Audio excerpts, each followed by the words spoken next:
apes had struck in Hong Kong, urged to tighten up the dine-in policy to prevent any widespread within the community. Stephanie Lai has more. There are over 100 of COVID cases confirmed.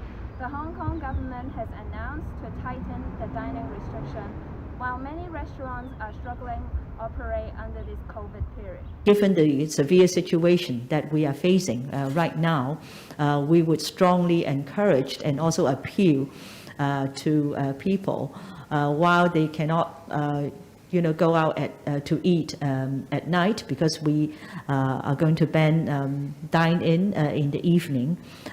The dining restriction has impacted the whole catering industry, especially reduced lots of customer flow. However, this would seriously impact the restaurant revenue compared before COVID strike. 其實全個飲食業都係有受到影響嘅。咁我哋就會同酒樓啊、卡拉 OK 嗰啲比較，當然係會輕騎咗好多啦。但係如果對於我哋做開茶餐廳嘅生意嘅話咧，咁其實都大致上會少咗，大致上2成左右度啦。After the restriction policy become effective, it brings inconveniences to people. Let's hear what they say. It's not a big trouble for me because I'm a student. I spend most of the time at home due to the online study.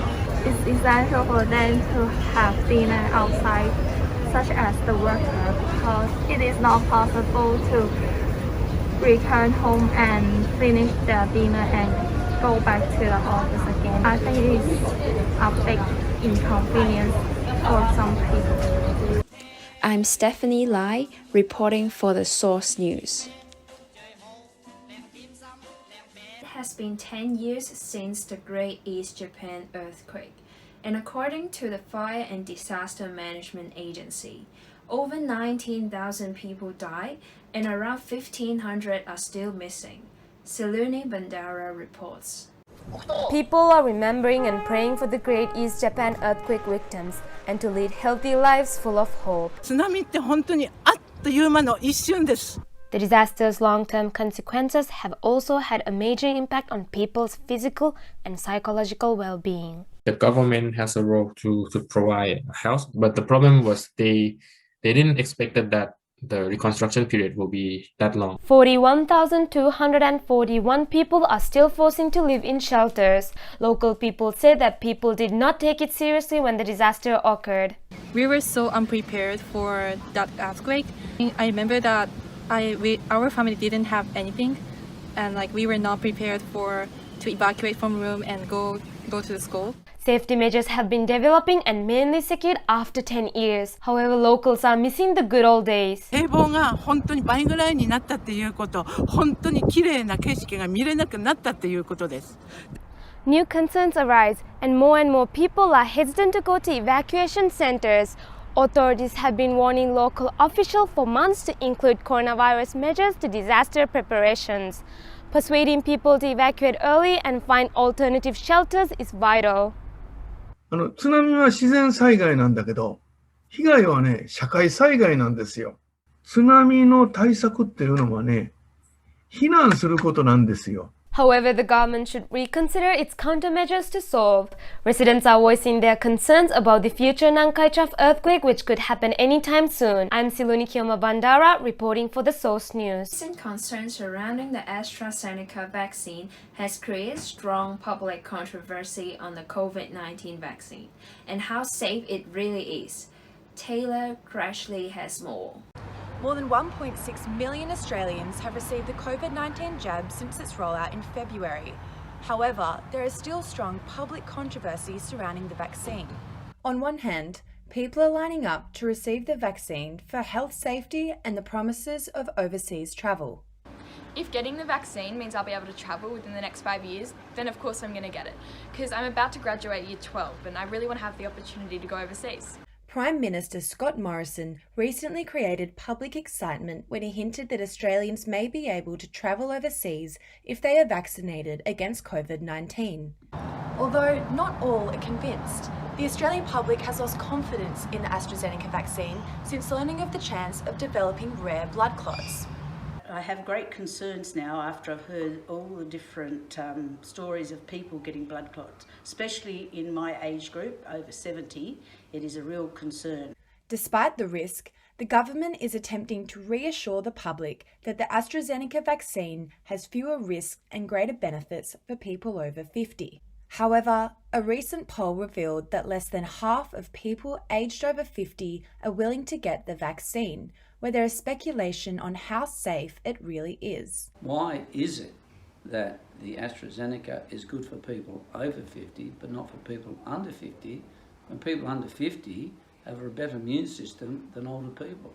I'm Taylor Cratchley, reporting for The Source News. 2021 TV Week Logies have been given the green light to go ahead, with the star-studded event set to take place on the Gold Coast later this year.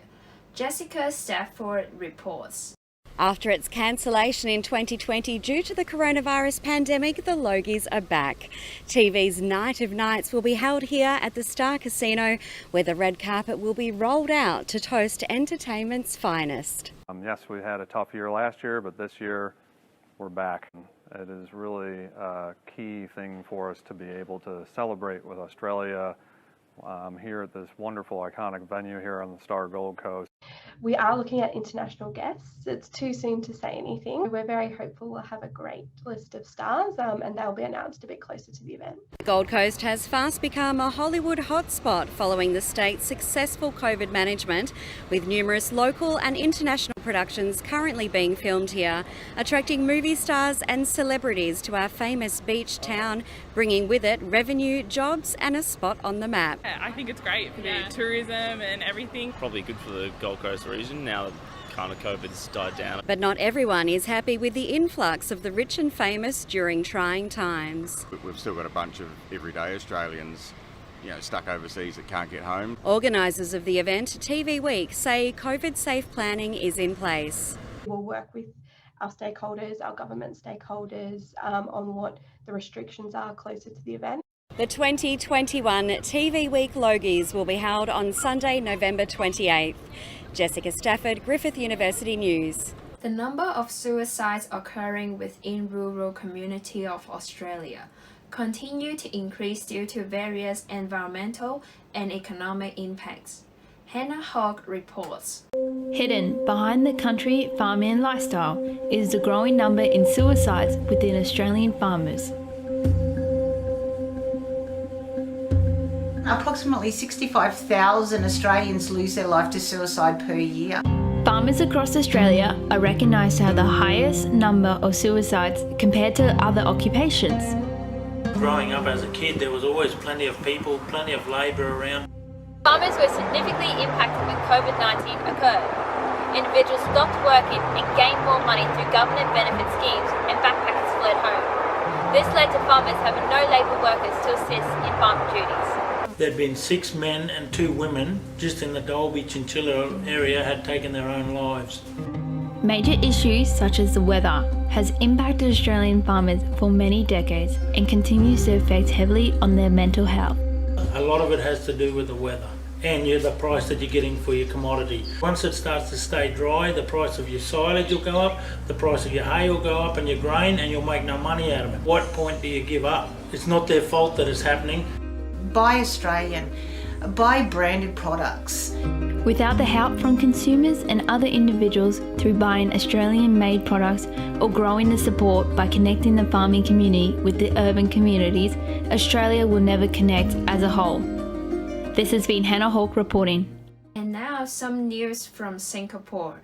The Singapore Police Force is investigating a group of Ngee Ann Polytechnic students for harassing in a suspected hazing ritual. Isabel Lim reports. Police said they were alerted to the suspected hazing incident on 22nd March at about 9:50 p.m. The students are members of Ngee Ann Polytechnic Student Union, and the incident occurred during a student union event. The video shows a group of students urinating on 2 others in a shower cubicle on school grounds.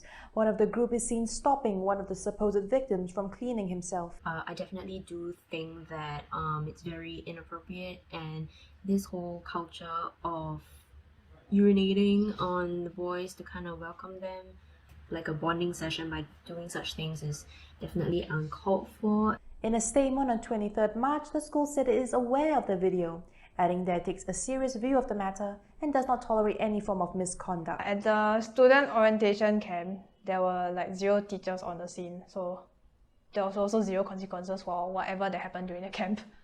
I did feel uncomfortable, but everyone kind of just laughed it off as a joke, so I also pretended that it was fine. Shortly after the video gained traction online, one of the supposed victims came out on social media to say the activity filmed was consensual. And the students said that they were just doing something consensual and that it was mindless fun. Consent shouldn't matter in cases like this. It's a clear violation of the school's code of conduct. If the investigation concludes that their actions are criminal, they should be punished. As investigations are ongoing, the school can only confirm that none of the students were freshmen. Ngee Ann Polytechnic has agreed to give all necessary information to the police for their investigation. Isabel Lim, The Source News. Track, feet and ball skills were on display at the Action Indoor Sports Centre in Toowoomba, as they host the first official tadball match in history. Anthea Moody reports. Winter Sports in Toowoomba has a new competitor, and it goes by the name of Tedball. Tedball's a cross between schoolyard handball and volleyball. The Action Indoor Sports Centre hosted the first official game of Tedball, with players travelling from afar to be involved. We've had players come from Brisbane, Ipswich, Gold Coast. We even had a WBBL player come down specifically for this game, which is pretty impressive. The game, which is familiar with cricketers around Australia, is commonly played as a warm-up. But a local sporting entrepreneur is taking the game to the next level. All the teams I've been involved with have really enjoyed it and got quite competitive, so why not take it to another level, see how it goes. There are plans to make the sport a permanent option at their Action Indoor Sports Centre for men and women of all abilities. It's got a real potential to take off. I'm sure it's going to be a big hit amongst many people. With other large cities showing interest, it will be sure to boost Toowoomba's already impressive sporting scene. I've actually had some pretty big interest from the Gold Coast, Ipswich, Brisbane about doing a tournament weekend. The first round of Tedball starts next week at the Action Indoor Sports Centre, and with 6 teams already registered, set to be a success. Anthony Moody, The Source News. Today ending with Stephanie's show. Thank you and have a good weekend.